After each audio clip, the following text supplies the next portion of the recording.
புள்ள கிடையாது, நாகமே கிடையாது. இவங்க எப்பவுமே அடுத்தவன் பொண்டாட்டி பத்தி தான் கவலைப்படுவாங்க. அடுத்தவன் பொண்டாட்டி தலையோடயே நிப்பாங்க. அவன் பொண்டாட்டி பத்தி அவனுக்கு எந்த கவலையும் இல்ல. இந்த அடிமை சங்கிலியா இருக்கிறேங்கிற போராட்டத்துல அடுத்தவன் பொண்டாட்டி தாலிய பூரா அறுத்தாங்க. இவங்க பொண்டாட்டி பூரா தொங்க 20 பவுன்ல தாலி போட்டிருக்கும். அதான் சொல்றேன், அடுத்த முன்னாடி தலையோட கற்பப்பைய அறுத்து எறி. கற்பப்பை உனக்கு எதுக்கு? உங்க அம்மா ஈவேராவை பெத்த அம்மா அதை செஞ்சிருந்தாங்கன்னா இந்நேரம் அந்த ஈவேரா தலைவலி எங்களுக்கு இருந்திருக்காது.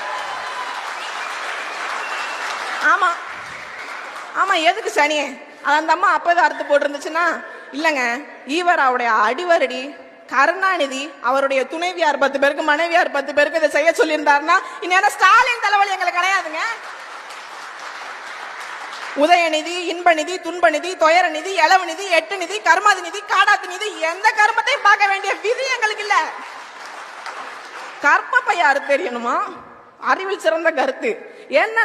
நாட்டுக்கு என்ன செஞ்சார் ஈவேரா? வந்தே மாதரம் என்போம், வந்தே மாதரம் என்போம், எங்கள் மாநில தாயை வணங்குதும் என்போம்னா பாரதி. வந்தே மாதரம் சொல்லுவோம், என் மாநில தாயை வணங்குவோம்னா. நாடு விடுதலை அடையறதுக்கு முன்னாடியே சுய நிர்ணய உரிமை, தன் தீர்வு, தன்னாட்சிக்கு விதை போட்டுட்டான் பாரதி. நீ என்ன சொல்ற? தமிழ்தாய் வாழ்த்து எதுக்கு? தமிழ்தாய் வாழ்த்து தேவையில்லாது. தமிழ்தாயை வாழ்த்தாம மணியம்மையா வாழ்த்த முடியும்?